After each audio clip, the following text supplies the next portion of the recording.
how wind turns fire into a monster. The invisible engine behind wildfires. Imagine standing on a hill, the sky, blood orange, the trees scream in silence. You hear nothing except the whispers of wind. And then, whoomp, a wall of fire leaps across the valley in seconds. You blink, the forest is gone. Now stop. Ask yourself, what really spread the fire? It wasn't just the flame. It wasn't even the heat. It was something far more deceptive, more insidious. The wind. Fire needs three things: heat, fuel, and oxygen. That's the fire triangle. Wind is not just a bystander in this equation. It's the accelerant, the enabler, the architect of destruction. Without wind, a fire burns. With wind, the fire hunts. Let me say that again. Without wind, a fire burns. With wind, it hunts you. The physics, it rattles. Wind feeds oxygen to flames.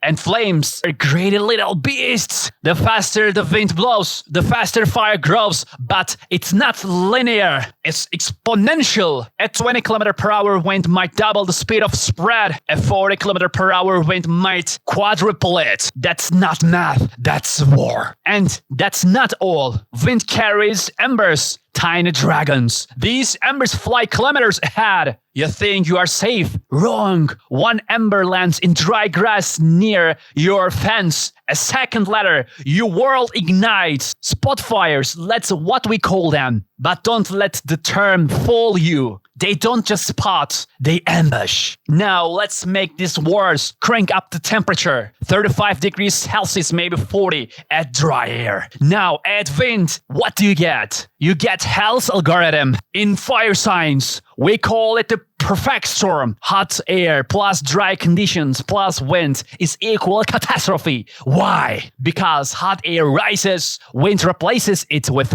more oxygen. The fire breathes faster. It doesn't walk, it runs. This is why we must distract if violence happen during heat waves. It's not a coincidence, it's a formula. And here is the kicker. The fire doesn't just get hotter, it jumps, it leaps. It defines logic. It becomes intelligent. Let's take you back to 2021 in California, in Delphi, in Amazon. A small brush fire starts, nothing extraordinary. By waiting 10 hours, it spreads over 50 kilometers. Why? Winds up to 60 km/h. Towns evacuated, lives lost, forest erased. The fire wasn't just moving, it just teleporting. A fire that seemed under control is suddenly not. Winds shift, fire jumps contaminated lines. Within minutes, the fire becomes a beast with 1,000 mounts. Firefighters are outmaneuvered. Aerial support misfires. People trapped is not mismanagement. It's wind miscalculated. Now you think you can just measure the wind and act accordingly. Sure, we try. Anemometers, weather balloons, satellite data, forecasting software. But guess what? The wind doesn't care. It changes, it morphs. And it does so mid-fire. 1 minute it's heading northeast. The next minute it turns and the fire flows. Now imagine you are piloting a firefighting plane. You line up the drop. You open the hatch. Water falls, but the wind pushes it off target. Result? Water wasted, fire untouched. Or worse, you fly too close, a gust flips the aircraft. Firefighting isn't brave, it's calculating madness. On the ground, a firefighter with a hose aims at a flame, but the flame is no longer here. The wind moved it. This is the chaos of wind. You're safe. You think the fire is 3 kilometers away, heading north. Then the wind shifts. Now it's heading south. You leave south within 90 seconds. The fire is at your door. This happened in California, Greece, Australia, and yes, right here in USA, Pakistan, India. Whole neighbors swallowed.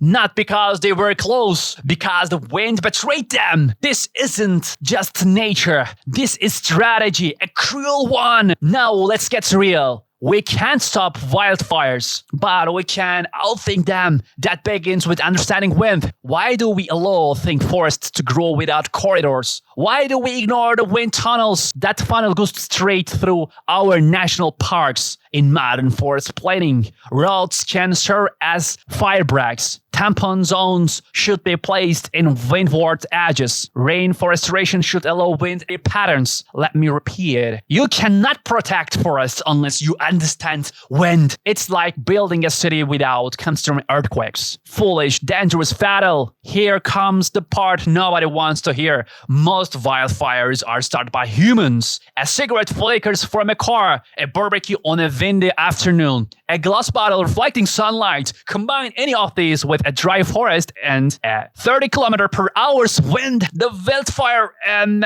California and the power of wind. One of the main reasons the wildfire in California continues to burn is the storm. Burn is the strong wind. High-speed winds fan the flames, spreading the fire repeatedly across dry vegetation. Despite the efforts of firefighters, the wind makes it extremely difficult to control and extinguish the fire as long as the wind persisting. The fire keeping growing, threatening both forests and nearby settlements. That's it. That's your apocalypse. So you don't pay attention because wind is invisible. You don't see it until it's too late, but it's always there, always whispering, always watching. So here is my challenge to you. Don't ignore the wind because you picnic. Check the forecast. Before you light a match, check the ghost pad. Before you think, you won't happen to me. Remember, neither did they. The people in California West Side, the firefighters who vanished in smoke, we owe it to them to learn, to prepare, to respect the wind because fire doesn't kill alone. It has a partner, and that partner is wind. If this video opens your eyes, don't just scroll away. Comment, please, share, warm others, and subscribe for more scientific deep dives that challenge what you think you know. Next episode, why water isn't always the best weapon against fire. Until then, stay curious, stay